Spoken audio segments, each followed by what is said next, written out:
kewirausahaan, ada juga di semester 1 ada apa dulu ya? Kewiraan ya, ada mata kuliah kewiraan. Jadi wira itu adalah pejuang. Yang utama pejuang, gagah, berani, teladan dan jujur. Ya, itu wira. Jadi lamun aya nami namang wira itu adalah pejuang, jujur, gagah, berani, itu ya itu wira. Sedangkan usaha adalah kegiatan yang dilakukan ya oleh yang bersangkutan. Jadi pengertian wirausaha adalah orang yang pandai atau berbakat mengenali produk baru, menentukan cara produksi baru, menyusun kegiatan untuk mengadakan produk baru, mengatur permodalan serta memasarkannya ya. Jadi pelaku wirausaha disebut wirausahawan atau entrepreneur ya, atau juga entrepreneurship ya. Jadi entrepreneurship itu sikap dan perilaku yang melibatkan keberanian mengambil resiko, kemampuan berpikir kreatif dan inovatif. Ganeng Sunar kadia asup kata si Sunar. Ganeng gitu masuk kali. Asup ke duduk mah punten Pak, aya gangguan teknis ya. Nah, itulah. Jadi entrepreneurship adalah sikap dan perilaku yang melibatkan keberanian mengambil resiko, kemampuan berpikir kreatif dan inovatif di dalam mengembangkan usaha. Bapak dan Ibu sekalian, ini pengalaman siapa sebagai penyuluh ya, itu ketika kita memasuki wilayah kerja, dulu siapa pegangnya 6 desa ya. Ketika memasuki wilayah tersebut, ini kalau kita memiliki pemahaman atau pemikiran serta feeling yang kuat, di desa tersebut banyak yang bisa digali ya, digali oleh semalam dapat 3 materi nih. Ya, ya mana. Biasa dan ada di dia. Bawa ya tuh. Jadi menurut Penrose, kegiatan kewirausahaan mencakup identifikasi peluang-peluang di dalam sistem ekonomi. Sedangkan menurut si Harvey, itu kewirausahaan mencakup kegiatan yang dibutuhkan untuk menciptakan atau melaksanakan perusahaan pada saat semua pasar bentuk atau belum teridentifikasi dengan jelas, atau komponen fungsi produksinya belum diketahui sepenuhnya. Dan menurut Peter ini, kewirausahaan adalah kemampuan untuk menciptakan sesuatu yang baru, berbeda. Nah ini, dan menurut yang lainnya kewirausahaan adalah orang yang mengorganisir, mengelola, dan berani bertanggung jawab beresiko untuk menciptakan usaha baru dan peluang usaha. Inilah siapa dulu punya pengalaman juga di rumah di itu ya, tentang Inflex pedagang tahu ya, ada ya. Kalau di Ciamis daerah Baregbeg lah, Bunisiri ke sana gitu ya. Apa yang harus Abah ciptakan pada saat itu? Itu adalah satu peluang kesempatan. Si Abah dagang kedelai. Ya, bekerja jadi penyuluh. Di rumah ada punya toko untuk dagang kedelai. Nah, setelah itu masih ada lagi peluang bahwa di sana itu air pam dari pemerintah itu tidak keluar, sedangkan penduduk banyak. Terus ada lagi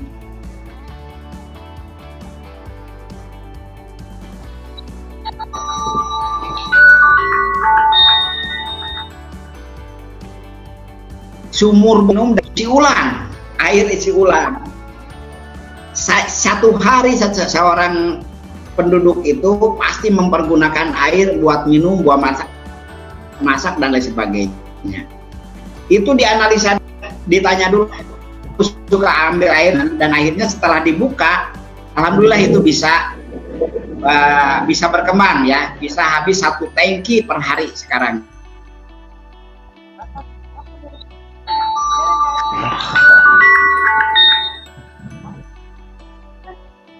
ini. Anak siapa sih lah itu? Tentunya ke penghasilan. Secara esensi pengertian entrepreneur itu sikap mental dan wawasan pikir di dalam pola tindak seseorang terhadap tugas-tugas yang menjadi tanggung jawabnya dan selalu berorientasi kepada pelanggan. Nah, itulah. Atau dapat juga diartikan sebagai seluruh tindakan dari seseorang yang mampu memberi nilai terhadap tugas dan tanggung jawabnya. Adapun kewirausahaan merupakan sikap mental dan sikap jiwa selalu aktif di dalam berusaha untuk memajukan karya baktinya dalam rangka upaya meningkatkan pendapatan di dalam kegiatan usahanya. Selain itu, kewirausahaan adalah kemampuan kreatif dan inovatif yang dijadikan dasar kiat dan untuk mencari peluang menuju sukses. Inti dari kewirausahaan adalah kemampuan untuk menciptakan peluang di dalam menghadapi tantangan hidup. Nah, inilah peluang-peluang ini kita ambil. Ya, saya juga sekarang terinspirasi, juga terdidik juga dengan bos saya yang saat ini Pak Gunawan. Dia selalu berinovasi terus ya. Sementara kita di desa setelah panen, Pak padi dikeringin, diam gitu ya, macul tanam, udah. Nah, padahal peluang waktu punya, peluang ada ya. Kita punya kemampuan. Jadi seorang entrepreneurship, terutama ini bagi yang muda ya. Siapa dulu lagi muda seperti itu. Makanya begitu ada mata kuliah ataupun mata pelatihan masalah kewirausahaan itu tidak aneh ya.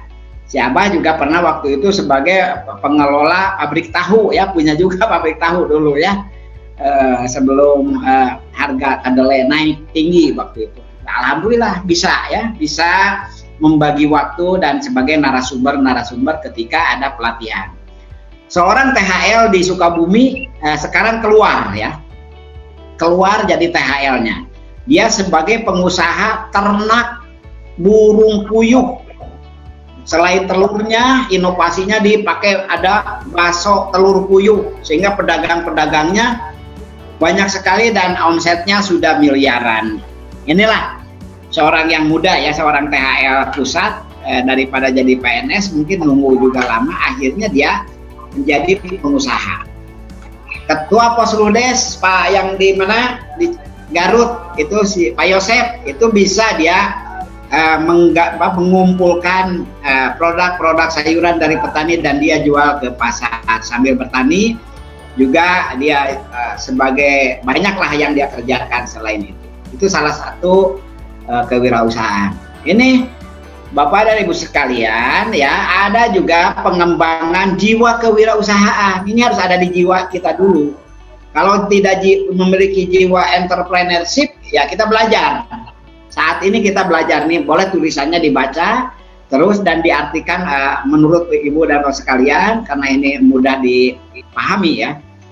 Ini karakter seorang wirausaha itu mempunyai sikap kreativitas yang jelas, inisiatif, inovatif, percaya diri. Nah, ciri-cirinya adalah pertama itu percaya diri ya, self confidence ya. Yang kedua berorientasi tugas dan hasil.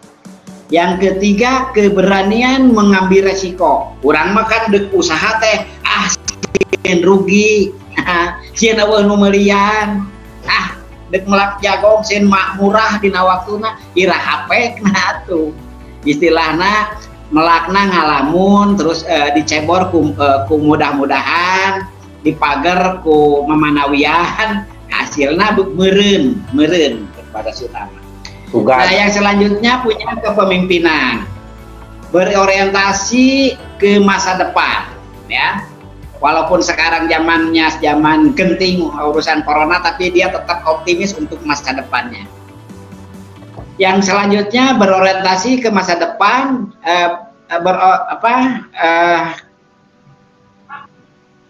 kreativitas dan inovasinya tinggi dan tekun.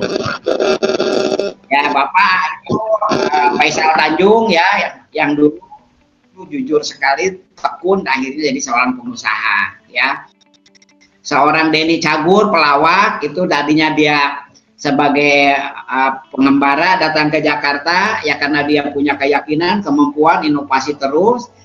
Asalnya ngontrak di pinggir sungai, sekarang rumahnya hampir 1000 meter ya, lebih dari 1000 meter rumahnya saja.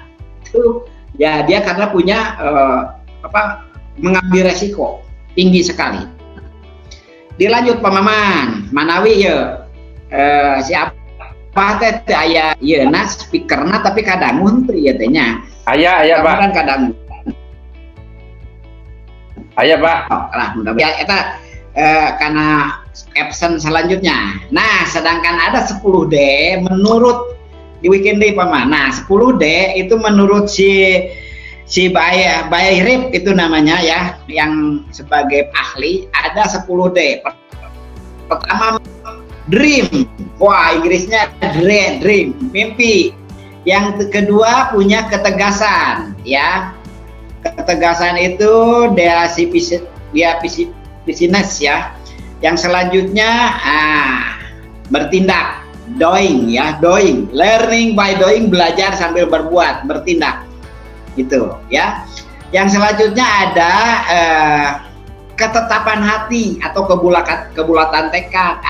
Aing mah di lembur ieu teh kudu jadi pengusaha, di lembur ieu teh orang kudu bisa. Saya punya teman ya yang dapat istrinya orang Ciamis tuh Pak Maman. Keluar SD ya, SD juga tidak tamat, hanya sampai kelas 2. Tapi dia berusaha begitu hebatnya dan dengan omset miliaran ya.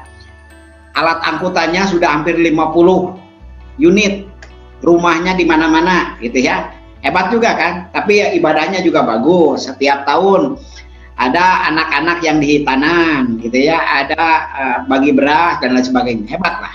Kelas 2 SD, tapi dia punya kemampuan, kebulatan tekad. Terus ada istilah pengabdian. Ya kita sambil berusaha sambil ada pengabdian loh, baik ke keluarga, ke orang tua, ke masyarakat maupun ke negara. Ya dengan berusaha itu ya apa yang disebutkan tadi, teman yang kelas 2 SD itu bisa berusaha, pengabdiannya banyak banget dan terasa oleh masyarakat. Nah, selanjutnya kecintaan terhadap profesi yang dicintainya. Abah punya kecintaan sebagai penyuluh, walaupun sudah pensiun ya penyuluh salah satu contoh. Karena ke profesi. Yang selanjutnya detail ya, terinci gitu ya. Ditulis setiap peluangnya dia tulis, setiap usahanya dia hitung, analisisnya seperti apa. Ini dan Desnity itu nasib ya, itu nasib akan, kalau memang nasibnya bagus dari usaha-usaha ini, dia akan melejit tinggi sekali ya. Selanjutnya dolar ya, itu materi uang ya, perlu uang starter ya untuk mencoba usaha itu dengan uang berapa dulu, jangan besar dulu ya, merintis dari kecil sehingga ya itu perlu uang juga. Terus distribusinya, menyalurkan, mendistribusikan daripada hasil usaha itu, mendistribusikan barang yang ia usahakan itu rapih, tercatat dengan baik, dengan penuh percaya diri dan selalu mempercayai terhadap apa yang dia kerjakan serta karyawan dan lain sebagainya. Dia harus percaya sehingga benar-benar seorang entrepreneurship yang handal. Silakan dilanjut Pak Maman. Maaf hari ini Bapak dan Ibu sekalian, saya tidak membahas masalah materi dulu ya, karena dari kemarin kita punya banyak materi ya, teknis ya. Nanti besok lusa Abah akan mencoba ya ke teknis lagi.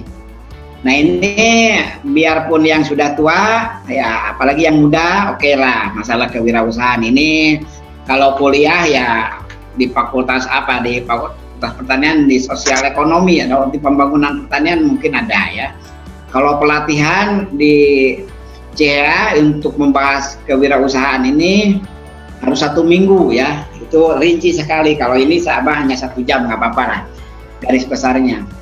Sifat seorang wirausaha itu memiliki sifat keyakinan yang sudah ya termandiri, terus memiliki kemampuan mengambil resiko sebagai pemimpin juga ya, memiliki inovasi, kreativitas tinggi, fleksibilitas tinggi, serba bisa ya, dan memiliki jaringan bisnis yang luas. Ini jaringan bisnis ini yang harus kita bangun ya. Misalnya begini ya, sudah tahu itu kita satu pasar, misalnya teman saya itu punya memasok barang di pasar induk.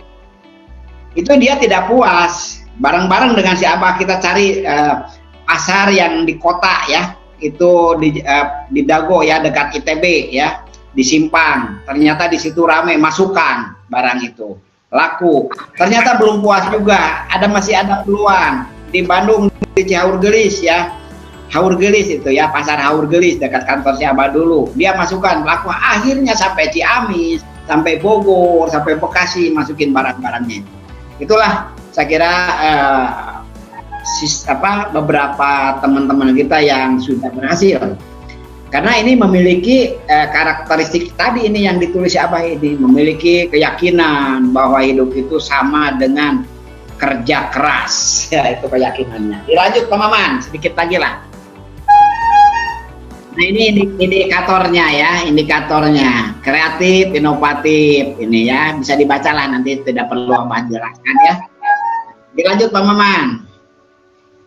Ini indikatornya nanti bisa di-download sama dari itu ya, dari yang punya Pak Maman itu. Nah, ini tahapan melakukan wirausaha. Ini tahapan memulai. Inilah yang sulit itu, memulai, karena terpengaruhi, terobsesi dengan berbagai perasaan takut, rasa miris, takut tidak berhasil, takut salah, takut tidak laku. Ini yang memulai ini yang sulit ya.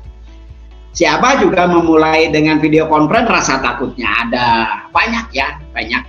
Terus waktu mulai dengan usaha misalnya dagang air ya, air itu isi ulang, takut tidak laku. Ada itu, selalu ada. Tapi setelah dilaksanakan dengan penuh keyakinan, alhamdulillah berjalan dengan lancar dan sukses lah, boleh dikategorikan sukses. Terus tahapan melaksanakan usaha gitu ya. Terus tahapan mempertahankan usaha. Ada tahapan mengembangkan usaha. Itu memulai gitu ya, melaksanakan, mempertahankan, dan mengembangkan. Ini yang penting itu Pak Ibu ya. Boleh Bapak dan Ibu sekalian semua, catatan ini ditulis dan disimak. Kalau nanti ada ya, di download, dibaca bener ini kita mau masuk kemana. Contoh nih dari Jaya Raksa, Neng Napa ya, mau membuat jadi seorang desainer misalnya di desa, atau sebagai perias pengantin yang handal, dikenal, belajar selain bidang pertanian ya, sehingga nanti ke depan tidak perlu cari yang jauh nih, ada yang merias pengantin. Dan itu selalu Abah sampaikan pada saat sebagai pelatih di Lembang. Seorang penyuluh itu yang megang wilayah 2 atau 3 desa, sama suruh kursus rias pengantin. Dia lulus dan lain sebagainya. Sekarang sambil menyuluh dia merias pengantin. Anak petani ya, penyuluhnya anak petani hajat, dia yang itu akhirnya rame gitu ya, dan terkenal. Nah, jadi penyuluh juga tetap dia lebih terkenal. Ada juga nih, ini baru pulang temen ya, seorang penyuluh pertanian baru PNS diangkat, tapi dia punya entrepreneurship yang kuat. Dia memberikan bibit jagung terhadap semua petani. Jagung dari Pertiwi, jagung manis. Abah juga baru ngejual kemarin ya, jadi dia panen ke sini. Nah, hasilnya diambil lagi, dia udah punya peluang pasarnya kuat. Akhirnya kenapa?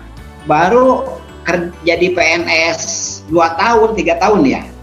Dia sudah pakai mobilnya bagus juga ya, Mitsubishi ya mereknya. Kalah sama anak yang masih muda itu berhasil ya secara ekonomi. Dia kerja juga punya gaji, kerjanya bagus. Dari hasil kerja itu juga dia mendapat karena kreatif dan inovatif, akhirnya nilai tambahnya dia banyak sekali ya. Nilai tambah. Dia punya mobil Mitsubishi Expander, kemarin ditagogen di rumah Abah di sini. Bagus, masih muda sekali punya. Nah, sekarang analisis peluang bisnis, analisis pasar dan analisis peluang usaha itu sudah Abah jelaskan tadi ya. Analisis peluang bisnis itu lihat dulu di kita potensinya apa? Kelapa masalah contoh ya, salah satu kelapa. Dibuang itunya biasanya batoknya ya, batok kelapa itu bisa dibuat arang dan bisa dijual di Bandung, tukang sate bahkan sudah ekspor ke Jepang. Itu arang dari batok kelapa karena untuk jenis obat lah. Kedua, sabutnya kalau di masyarakat itu biasa dibuang, ditumpuk ya, itu bisa dibuat, dicacah, digarut gitu ya, dipakai kokopit ya untuk media tanam kokopit. Kalau dulu dipakai welcome ya, kekeset untuk kekeset namanya welcome ini kan. Ya itu dari sabut kelapa, sekarang sudah tidak laku, itu sekarang dibuat kokopit untuk ini tanam media tanam. Itu peluang. Analisis pasarnya kita lihat.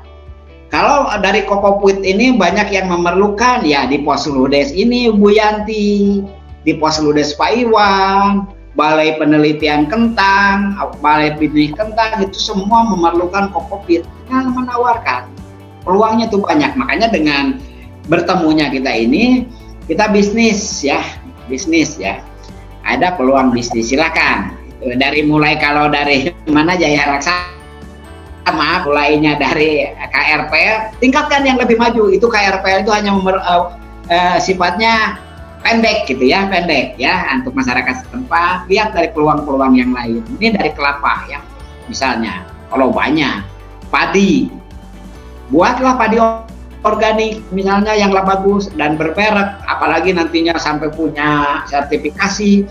Di sertifikat ini harganya akan berbeda. Peluang pasarnya lihat. Terus analisis peluang usaha ya, analisis peluang usaha yang Abah katakan tadi ya. Kita melihat apa peluang itu, dianalisis kalau memang dibuat ini seperti ini. Contoh, si Abah sebelum membuka pot air minum, si Abah naik sepeda ke kampung terus. Karena satu RW ini jumlah penduduknya 3.000 kakak satu RW. Kalau di Ciamis sudah satu desa, ini di Kota Bandung 3.000 kakak ya. Berapa seberapa RW itu? RW-nya RT-nya 9, satu RW jumlah penduduknya 3.000 kakak lebih malah. Satu RT ada yang 450 kakak, malah ada yang lebih. Begitu padatnya. Siapa naik sepeda ke situ itu kan peluang. Tinggal ditanya beli airnya di mana, gitu ya. Suka air minum apa? Ada yang beli aqua, ada yang beli botolan, ada yang beli air sumur. Bagaimana kalau siapa buka peluang air isi ulang yang lebih murah tapi sehat dan berdasarkan dari laboratorium, itu ternyata laku, alhamdulillah. Walaupun hanya Rp3.000 dulu ya satu botol aqua ini ya, 3.000 perak. Nah sekarang belum dinaikkan sampai hari ini 3.500, 4.000 mah jual itu. Kalau yang lain sudah 6.000 ya. Mangga Pak Maman dilanjut, Pak Maman. Ya, sekedik deh lah. Itulah analisis. Nah, ini hal lain harus dibangun di dalam bisnis pengetahuan. Knowledge itu pengetahuan kita ini untuk berbisnis itu tidak letterlock gitu ya, tidak spesifik tidak gitu ya. Tapi kita memiliki satu jiwa pengetahuan sajalah. Punya banyak pengetahuan, kemampuan kita, skill kita, pengalaman, gitu ya, jaringan, ya kita sudah punya jaringan ini ya, informasi yang didapat, ini berapa harga jahe di sana, berapa harga di sini, ulah aduh renyomu, sok beli, gitu ya, harus berani lah, jangan hanya sebagai broker saja. Broker atau calo itu berbeda ya dengan seorang wirausaha murni atau entrepreneurship, itu berbeda.